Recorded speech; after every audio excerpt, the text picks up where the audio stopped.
Et le fait de pouvoir créer des spectacles en toute liberté, c'est quelque chose d'assez unique et d'extrêmement précieux pour moi. Je m'appelle Alexis Michalik, je suis auteur, metteur en scène et comédien et j'ai 36 ans. Je suis un homme occupé.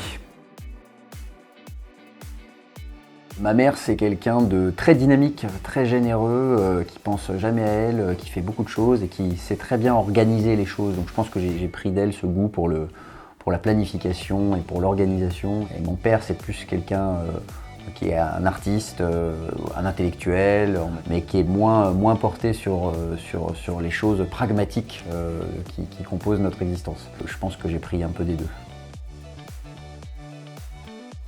En 6e, je suis arrivé au club théâtre et ils avaient déjà distribué les rôles. Il manquait un chef d'orchestre et la prof m'a dit vas-y, prends une baguette, fais le chef d'orchestre. Et je me suis dit c'est ça que je veux faire de toute ma vie. Je me souviens enfant de découvrir ce que c'était le théâtre. Donc j'ai des souvenirs de pièces merveilleuses, j'ai des souvenirs de moments dans une salle où je me dis ça c'est clairement c'est quelque chose que je rêve de faire plus tard. Je suis un peu un chef d'orchestre, en tout cas je suis un peu un chef d'entreprise. Je me définis souvent plus comme un entrepreneur que comme un artiste. Je pense que l'artiste justement il est libre, il crée, et l'entrepreneur en fait il construit. C'est pas tout à fait la même chose. À 18 ans, c'était Irina Brouk qui m'a fait découvrir la mise en scène, qui m'a appris que la mise en scène, c'était pas juste dire un texte de face, c'était aussi réinventer complètement ce texte, le changer, le modifier, amener des chansons, faire ça pour le public. Et je me suis dit, c'est pas mal comme concept.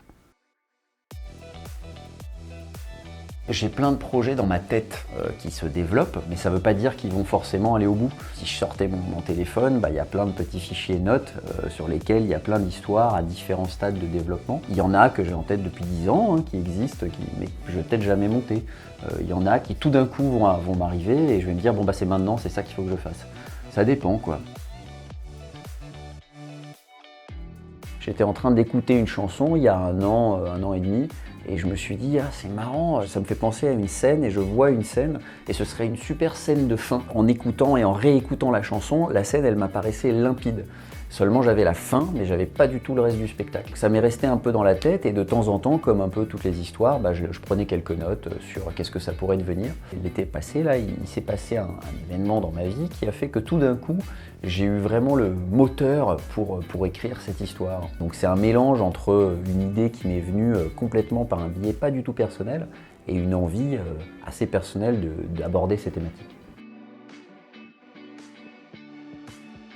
Mon métier me passionne, raconter des histoires ça me passionne, en entendre ça me passionne, et c'est vraiment déjà une chance d'être passionné par son métier. Ma plus grande fierté, c'est de continuer à faire ce que j'aime. Le fait de pouvoir créer des spectacles en toute liberté, c'est quelque chose d'assez unique et d'extrêmement précieux pour moi. On a tous peur de l'échec, mais l'échec est plus facile à accepter, je pense, quand on a déjà eu un certain succès. Je me suis déjà prouvé en fait que j'avais une légitimité à exister dans le milieu où je rêvais d'exister. Donc le reste, c'est du bonus. Je pense qu'il n'y a pas une décision plus importante qu'une autre. Je pense que la vie est une somme de décisions, petites ou grandes, qui s'accumulent. Je pense que tous les jours, on a l'opportunité de changer notre vie. Je supporte pas les gens qui ne sont pas curieux. J'aime pas les gens qui ne posent pas de questions, qui restent dans leur petit monde. J'ai la sensation qu'à partir du moment où on s'intéresse, où on est curieux, où on pose des questions, on va forcément évoluer et être un peu moins bête. Je pense qu'à partir du moment où il y a du métissage, du brassage, et on va vers l'étranger, on va vers ce qu'on ne connaît pas, on va forcément aller vers le mieux.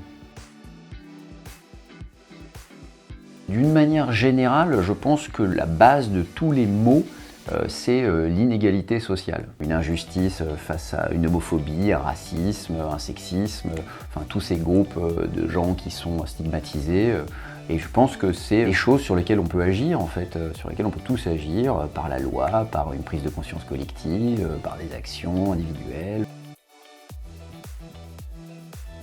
Mes envies, c'est de continuer à faire ce que j'aime. Mon espérance, c'est de continuer à être surpris par la vie. J'aurais pu dire ça va aller. Merci les filles de Paname.